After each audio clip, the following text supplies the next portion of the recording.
Hello and welcome back to our study in the book of Job. Things are heating up now as Job has responded to Bildad in our last class, and now he's going to continue his parable that he began talking about the goodness of God. But before we do that, we want to thank you for joining us again and hope that you're enjoying this study. There's a lot to think about as we look at Job and thinking about God and how he is. And it just makes you wonder sometimes why mankind cannot see this. Perhaps it's because they refuse. Before we get into our study today, though, we want to invite you to ask questions if you have any. You can email them to this address, office@porthuronchurchofchrist.org. Just put Job in the subject line and then ask your question, and then we will answer your question on the air. As I mentioned in the 26th chapter of Job on our last class, Job had gone through this very long expose of who God is, and now he's going to continue that. All of this is in response to Bildad's talking briefly about who God is. And I think what Job was doing was showing him how much he really understands God more than Bildad. And so now in chapter 27, having finished his discourse concerning the worlds and the ways of God and the display of his majesty, power, and glory, he's going to pause momentarily, waiting for Zophar. Remember, Zophar was the third friend who always showed up after Bildad. But he didn't. For some reason, he did not show up. And so neither he or any of his friends continued the debate. Instead, they remained silent and chose not to carry on the dispute any further. I think there's two reasons why this took place.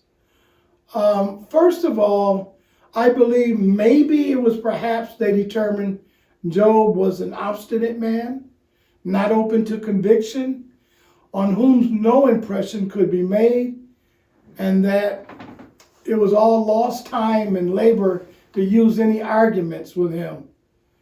He just had a hard head and wasn't going to get it. Or maybe being convicted in their minds that he was right and they were wrong. That's a possibility. And they didn't choose to own it, especially being surprised with what he has said last concerning God and his works.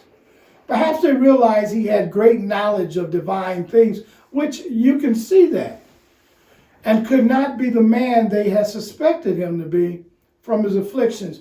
Remember, they had accused him of doing everything but cursing God. And now after this long discourse, maybe they're changing their mind. However, whatever the reason was, they were silent, but Job was not. So he added to take or lift up his parable, which we're going to find in now chapter 27, and he continues. As surely as God lives, who has denied me justice? The Almighty, who has made my life bitter. As long as I have life within me, the breath of God in my nostrils, my lips will not say anything wicked, and my tongue will not utter lies. I will never admit you are in the right till I die, and I will not deny my integrity. I will maintain my innocence and never let go of it. My conscience will not reproach me as long as I live. May my enemy be like the wicked, my adversary like the unjust. For what hope have the godless when they are cut off, when God takes away their life? Does God listen to their cry when distress comes upon them? Will they find delight in the Almighty? Will they call on God at all times? I will teach you about the power of God, the ways of the Almighty. I will not conceal. You have all seen this yourselves. Why then all this meaningless talk? Here is the fate God allots to the wicked, the heritage a ruthless man receives from the Almighty. However, many of his children, their fate is the sword. His offspring will never have enough to eat. The plague will bury those who survive him, and their widows will not weep for them.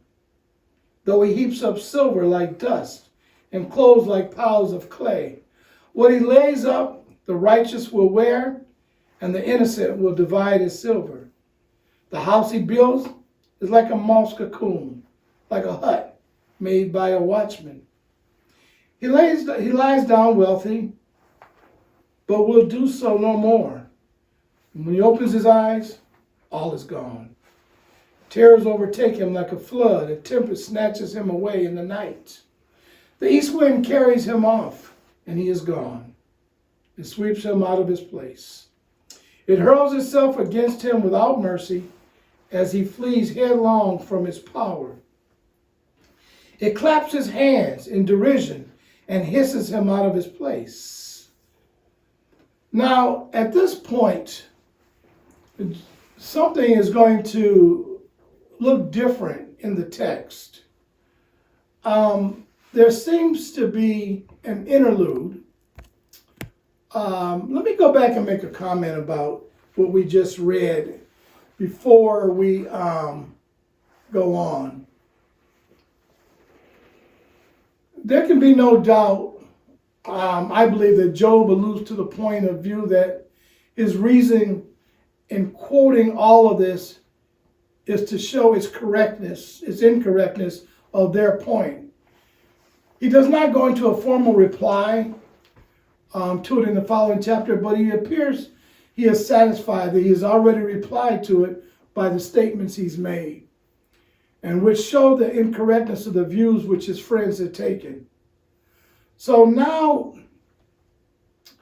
having silenced his friend by showing the error of their opinions, he proceeds in the following chapters to state his own views on important topics connected with the providence of God, mostly designed to show that we should not expect to fully comprehend the reasons and actions of God.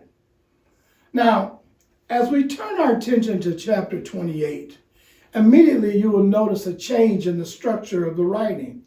The message or focus of the writing, as if it were added to the writings of Job at a later time. And actually, this is the opinion of many of the theologians. And although wisdom fully represents the sum total of God, its place here in the book comes across slightly awkward, enough to raise suspicions as to its origin. That's just something to consider. But let's go ahead and look now into 28. Before we do that, let me just say this. Regardless who authored this chapter and why it's here, there is value in understanding the wisdom. Perhaps Job is shifting the conversation toward man's search for God's wisdom. It is as if he's saying to his friends, you need more wisdom from God to discern who is really in danger here. And he recognized his own need for God's wisdom. So Job uses rich imagery to explain how difficult it is for man to discern the wisdom of God. He paints vivid images of miners boring deep into the earth, searching for hidden treasures. Ultimately, Job will conclude that God is the origin of wisdom. True wisdom can only come from our Heavenly Father. The point is this: it cannot be mined from the earth. It cannot be bought with a price. It cannot be found through human effort. God is the only one who understands the nature of wisdom, and he gives it as gifts to his children. The theme of the writing is that God and God alone has unrestricted access to wisdom. And in verse 1, the writing sets a foundation for wisdom by comparing it to the precious metals. Take a close look at verses 23 through 28, And here is one of the shifts in Job's theology. Job recognized in the midst of his sufferings, God is sovereign. This means he is in charge of the universe and neither answers to no one nor seeks advice from anyone. And Job is realizing if God sets the planets in their orbit and keeps them spinning, then he can manage the circumstances of Job's life.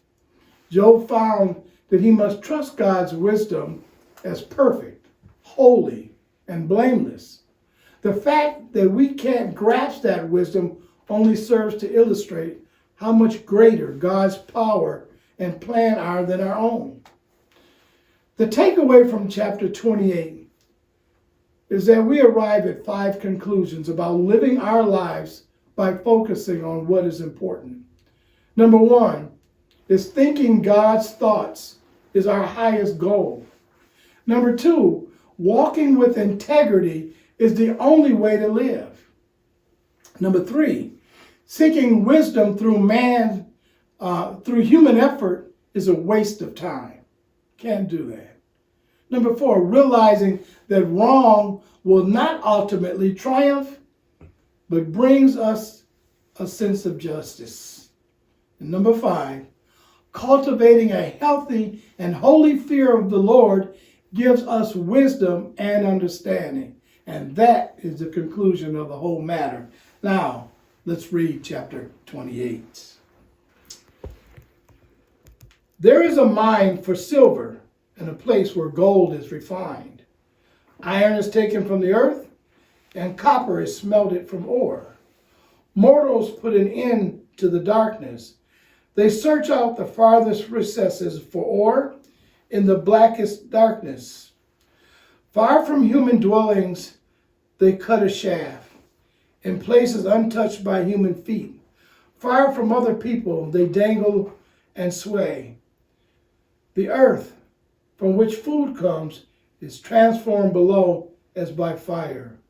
Lapis lazuli comes from its rocks, and its dust contains nuggets of gold. No bird of prey knows that hidden path. No falcon's eye has seen it. Proud beasts do not set foot on it. No lion prowls there. People assault the flinty rock with their hands and lay bare the roots of the mountains. They tunnel through the rock. Their eyes see all its treasures. They search the sources of the rivers and bring hidden things to light. But where can wisdom be found? Where does understanding dwell? No mortal comprehends its worth. It cannot be found in the land of the living. The deep says, it is not in me. The sea says, it is not with me. It cannot be bought with the finest gold, nor can its price be weighed out in silver. It cannot be bought with the gold of Ophir, with precious onyx or lapis lazuli. Neither gold nor crystal can compare with it, nor can it be had for jewels of gold. Coral and jasper are not worthy of mention. The price of wisdom is beyond rubies. The topaz of Cush cannot compare with it. It cannot be bought with pure gold. Where then does wisdom come from? Where does understanding dwell? It is hidden from the eyes of every living thing, concealed even from the birds in the sky. Destruction and death say, only a rumor of it has reached our ears. God understands the way to it, and he alone knows where it dwells. For he views the ends of the earth and sees everything under the earth, under the heavens.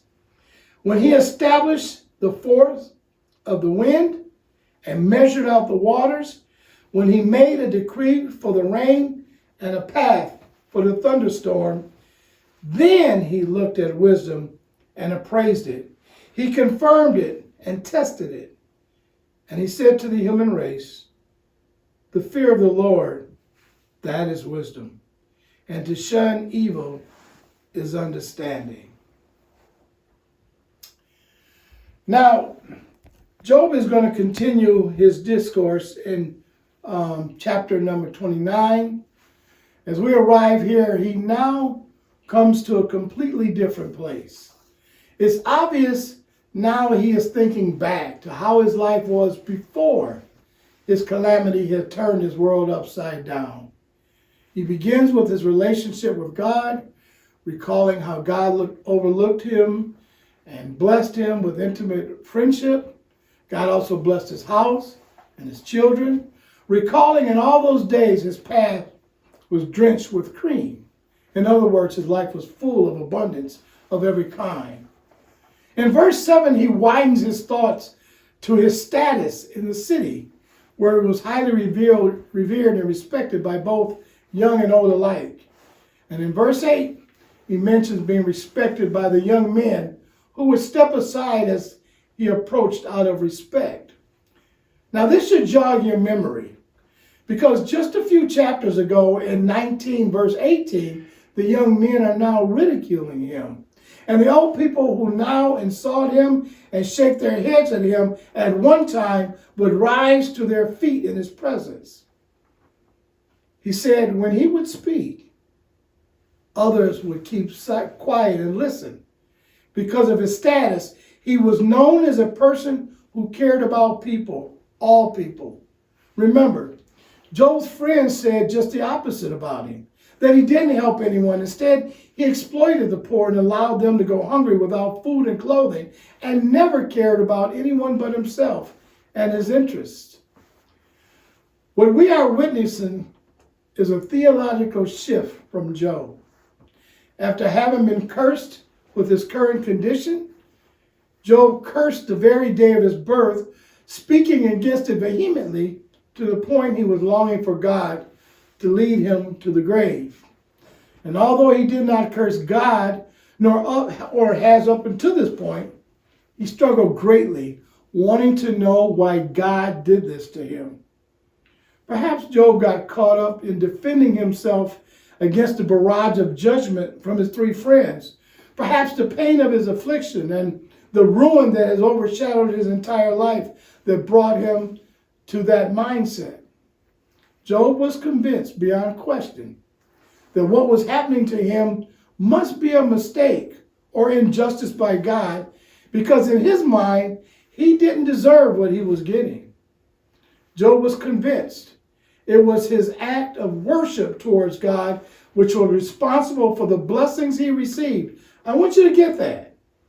It was his act of worship towards God which was responsible for the blessings he received. And in light of this thinking, Job demanded to know why this has happened to his life. In the process, he demanded an audience with God, thereby putting God on a witness stand to answer questions from Job as to why he did this to Job. All of these thoughts are flowing through Job's mind at this time. Job realizes that he has gotten so fixated on what had happened to him that he failed to recall the years of plenty God blessed him with. It was as though Job believed he earned from God what he had received from him in some way, and since he hadn't changed his personal habits towards God, there was no logical reason why this which has happened to his life is justified. So all of this happens now. He has come to this place because the cosmic noise of his three friends has been silenced. So let's read chapter 29 as Job continues his speech. This is actually a continuation from 27 after he had talked about wisdom. He says, "How I long for the months gone by, for the days when God watched over me, when his lamp shone on my head, and by his light I walked through darkness. Oh, for the days when I was in my prime, when God's intimate friendship blessed my house, when the Almighty was still with me and my children were around me, when my path was drenched with cream and the rock poured out for me streams of olive oil, when I went to the gate of the city and took my seat in the public square. The young men saw me and stepped aside, and the old men rose to their feet. The chief men refrained from speaking and covered their mouths with their hands. The voices of the nobles were hushed, and their tongues stuck to the roof of their mouths. Whoever heard me spoke well of me, and those who saw me commended me, because I rescued the poor who cried for help, and the fatherless who had none to assist him. The one who was dying blessed me. I made the widow's heart sing. I put on righteousness as my clothing, justice as was my robe and my turban. I was eyes to the blind and feet to the lame. I was a father to the needy. I took up the case of the stranger. I broke the fangs of the wicked and snatched the victims from their mouths. I thought, I will die in my own house. My days are numerous as the grains of the sand. My roots will reach to the water, and the dew will lie all night on my branches. My glory will not fade. The bough will not ever new. The bough will be ever new in my hand. The bowl, excuse me. People listen to me expectantly, waiting in silence for my counsel. And after I had spoken, they spoke no more. My words fell gently on their ears.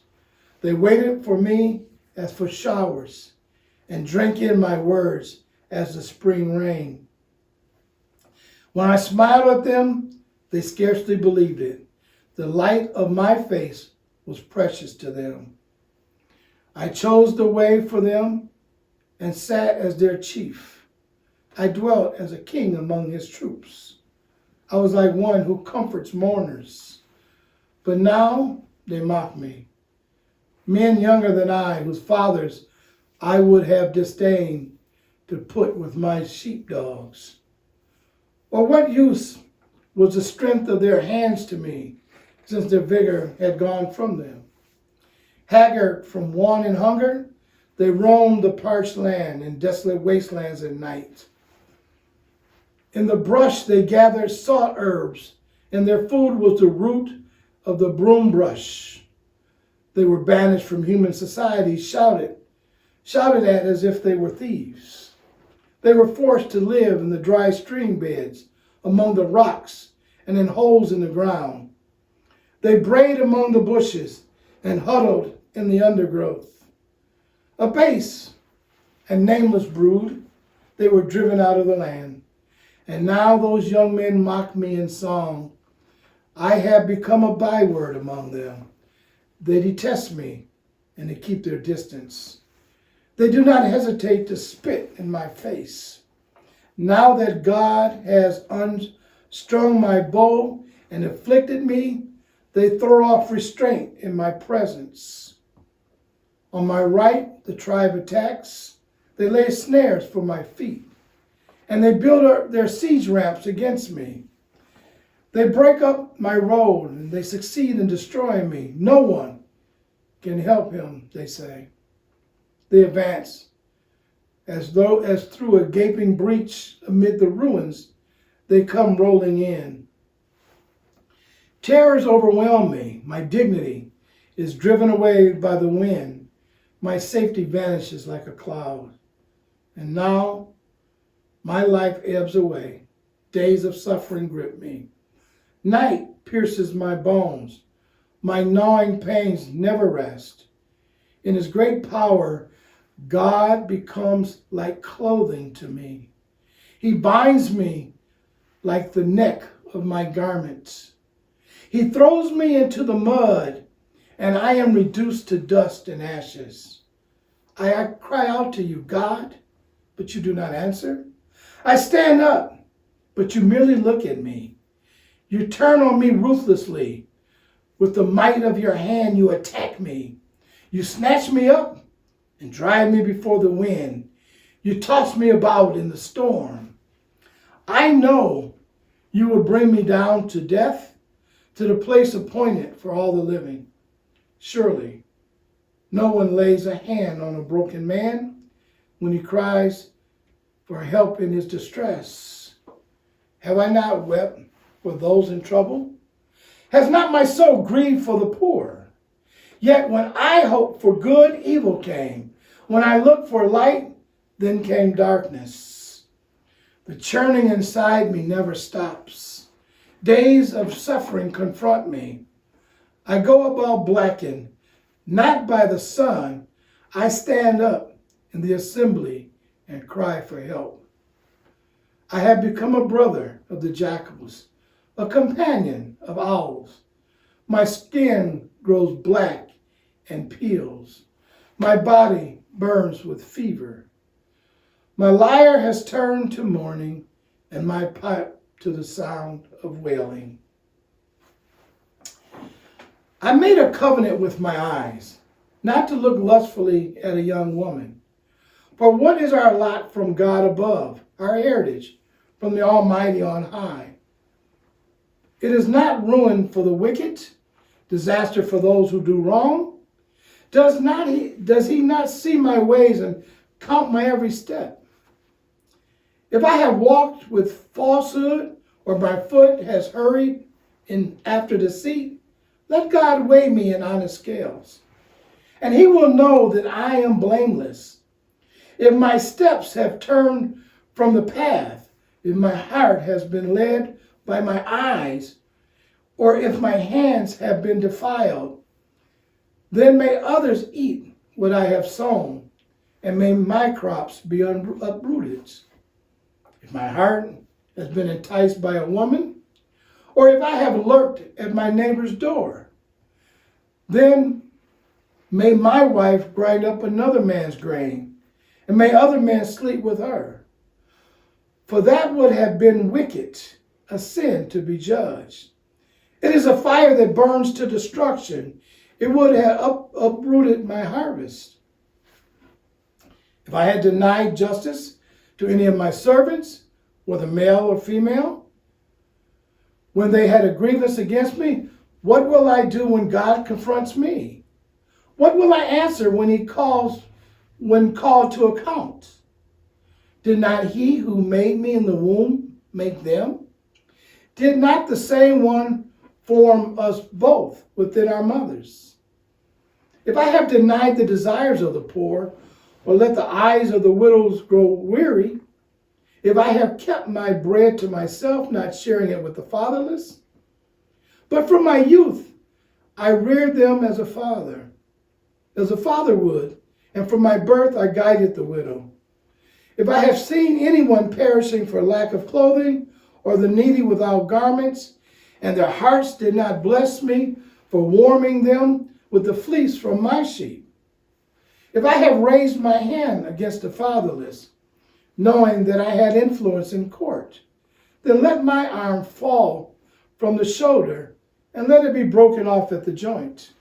For I dreaded destruction from God, and for fear of his splendor, I could do no such things. If I have put my trust in gold, or said to pure gold, you are my security, if I have rejoiced over my great wealth, the fortune my hands had gained, if I have regarded the sun in its radiance, or the moon moving in splendor, so that my heart was secretly enticed, and my hand offered them a kiss of homage, then these also would be sins to be judged. For I would have been unfaithful to God on high, if I have rejoiced at my enemy's misfortune, or gloated over the trouble that came to him. I have not allowed my mouth to sin by invoking a curse against their life. If those of my household have ever said, who has not been filled with Job's meat? But no stranger had to spend the night in the streets, for my door was always open to the traveler. If I have concealed my sin as people do, by hiding my guilt in my heart, because I so feared the crowd and so dreaded the contempt of the clans, that I kept silent and would not go outside. Oh, that I had someone to hear me. I sign now my defense. Let the Almighty answer me. Let my accuser put his indictment in writing. Surely I would wear it on my shoulder and put it on like a crown. I would give it an account of my every step. I would present it to him as to a ruler. If my land cries out against me, and all its furrows are wet with tears, if I have devoured its yield without payment or broken the spirit of its tenants, then let briars come up instead of wheat, and stinkweed instead of barley. So these three men stopped answering Job. Oh, I want to stop there. Our time has run out. I'm sorry. We're going to have to pick up chapter 32 on next week. Again, I thank you for joining with us. I hope by now you're starting to see God in a new way, a more powerful way, even as Job has done the same in his life. In the midst of his sufferings, he's now saying that God has really been good to him. And you know what? He's been good to us as well. So we thank you for joining us today. And we look forward to you joining us right here next week. Blessings to you. We'll see you next week.